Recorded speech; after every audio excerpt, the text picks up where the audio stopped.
Salam semuanya. Shalom. Pada hari ini kita akan menyempatkan waktu untuk melakukan ibadah bersama yang akan aku pimpin. Sebelumnya, terima kasih telah meluangkan waktu untuk melakukan ibadah ini. Sebelum melakukan ibadah, mari kita melakukan saat teduh sejenak. Saat teduh dimulai.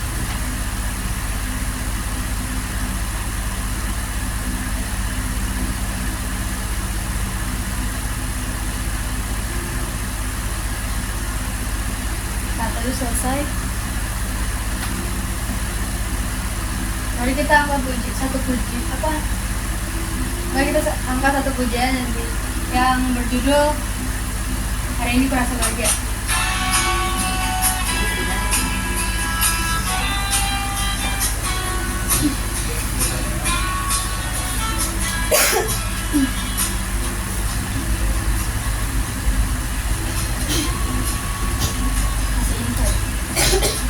Gede.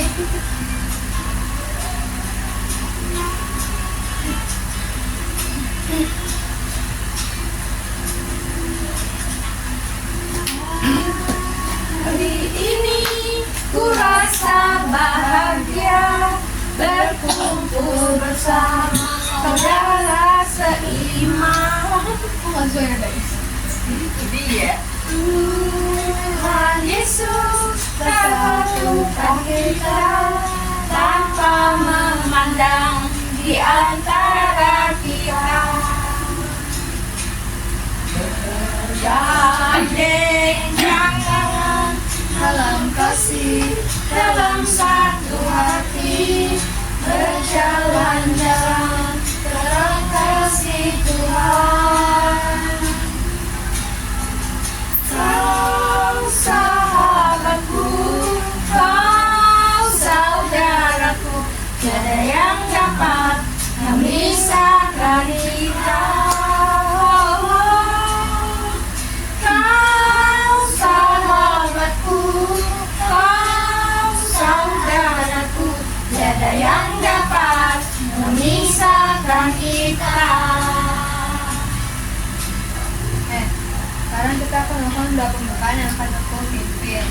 Mari kita berdoa.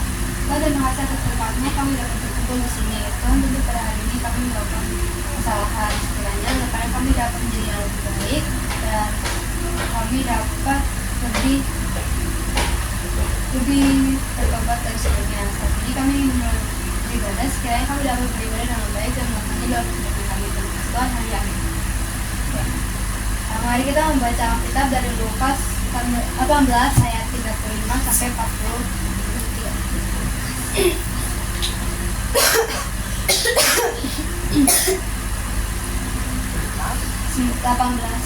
ayat 35 sampai 43.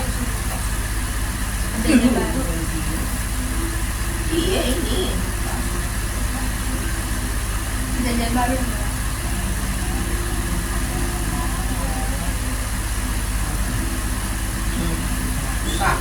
Lukas berapa?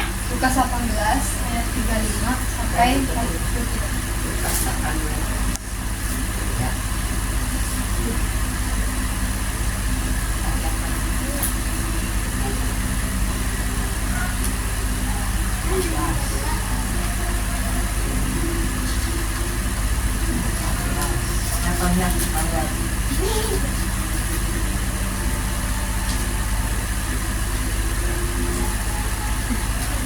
Ribet nih sinyal.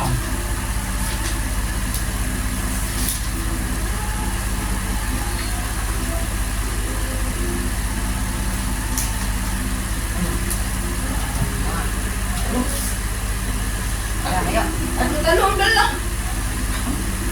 Nah, 35 ya? Lukas 18 ayat 35. ya, sampai 43. Sekarang kita 35.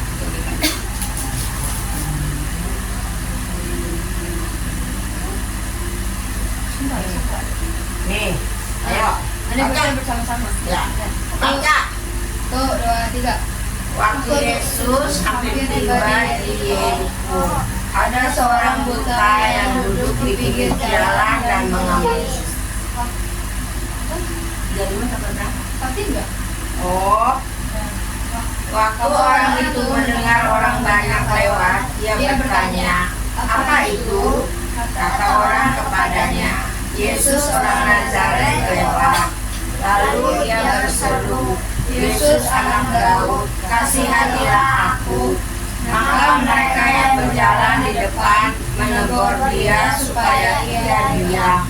Namun semakin keras dia berseru, anak Daud, kasihanilah aku.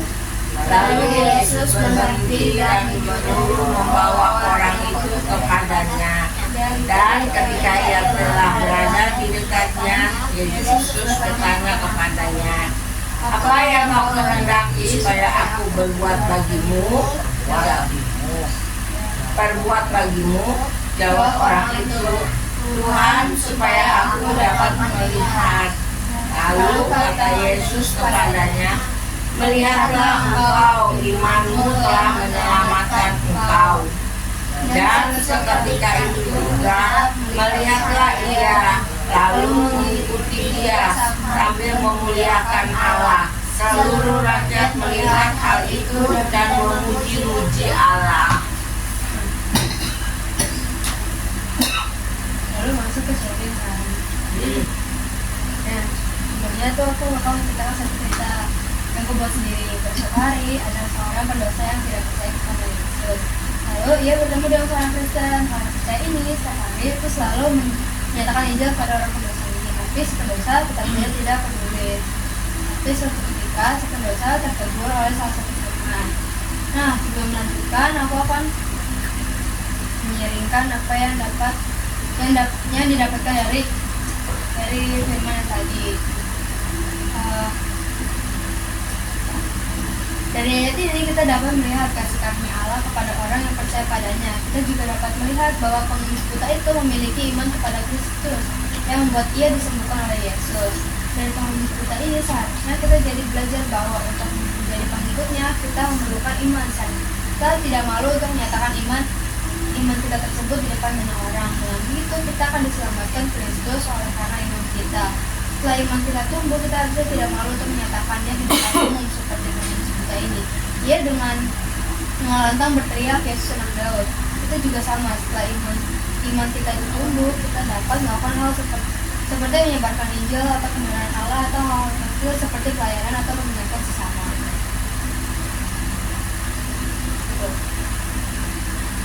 Nah, kesimpulan yang kita dapat dari sini adalah pengemis buta ialah iman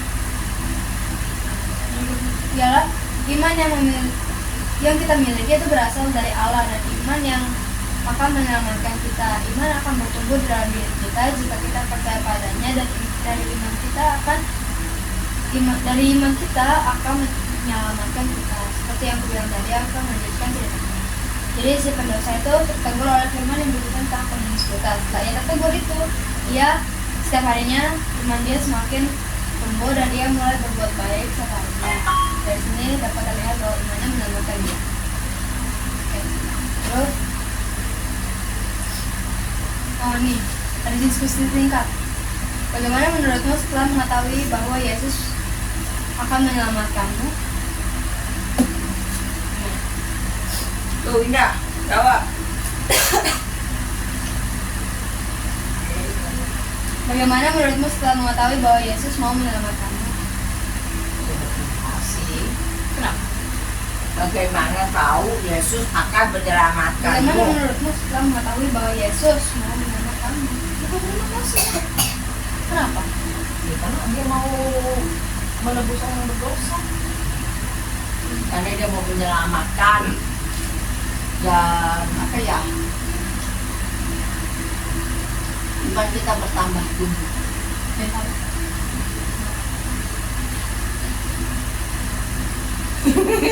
Paling semua apa? Kamu gimana tahu Tuhan Yesus mau menyelamatkan?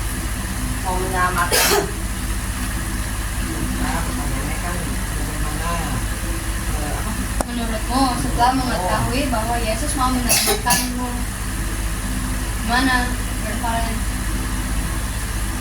Nah, mengucap syukur. Mengucap syukur bilang.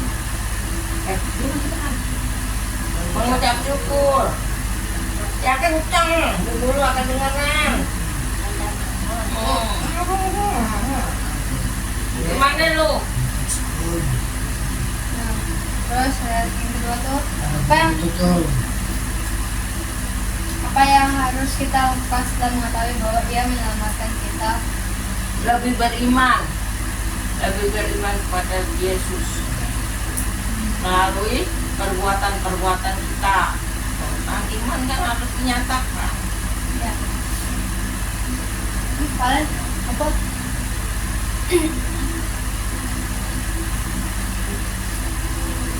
Lebih percaya, yang kencang, lebih percaya, mentaati semua firman Tuhan, menjalani firman Tuhan dengan baik dan benar. Terus ada refleksi singkat. Ini tuh yang merefleksikan apa yang didapat dari firman tadi. Kami dulu.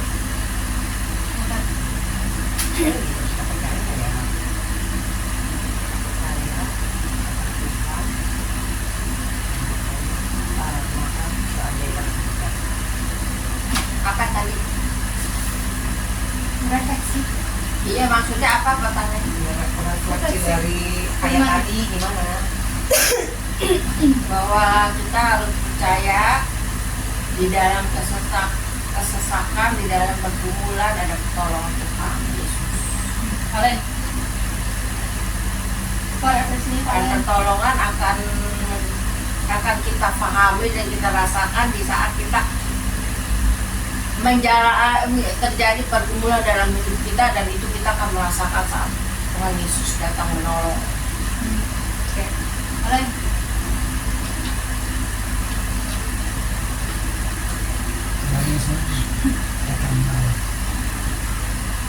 Jadi apa? Jadi apa? Kalian. Mana? Tuhan Yesus selalu menolong saya di saat saya sedang kesusahan. Mulutnya bergerak. Tuhan Yesus selalu hadir di saat saya sedang kesusahan, maupun di saat sedang senang. Ya. Nah, di sini aku berefleksi meski tadi bukan cobaan sulit apapun dari Allah, tapi jika kita memiliki iman yang percaya padanya, cobaan itu akan dapat kita lalui. Sesulit apapun cobaan itu, jika kita memiliki iman percaya pada Allah, kita dapat melewatinya.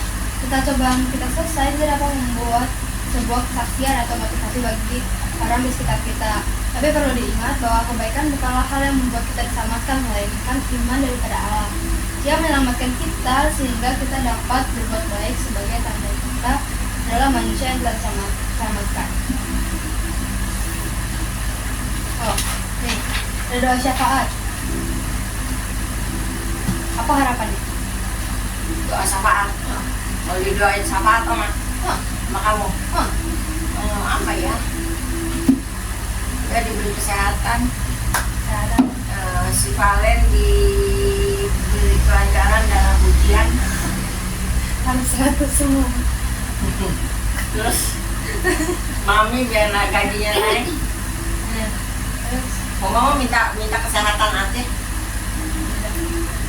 apa? Berarti kesehatan, buat ujian, sama mami tadi tentang keuangan. Ya. Semuanya mari kita berdoa. Tuhan, terima kasih telah berkati pada hari ini ya Tuhan. Kami dapat berkumpul di sini. Kami sudah selesai melakukan ibadah kami ya Tuhan. Ada beberapa pokok doa yang ingin kami doakan, yaitu tentang kesehatan kami. Sekiranya kami dapat diberikan kesehatan ke depannya, lebih sehat lagi dan sakit tidak sembuh ya Tuhan.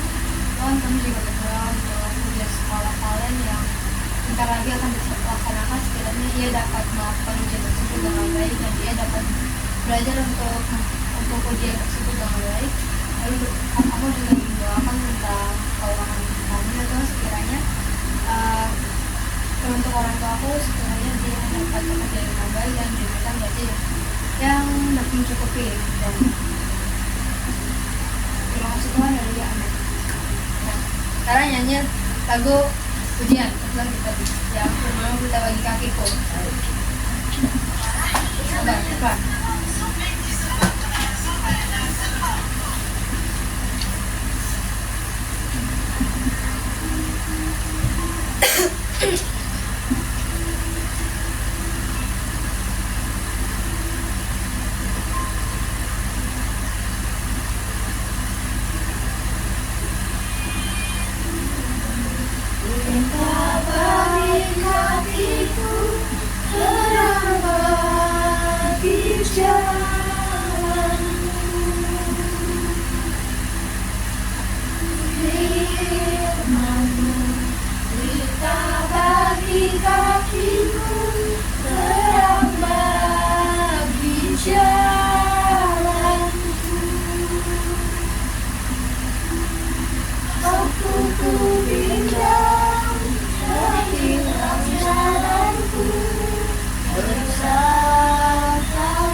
Di sana kenapa sih?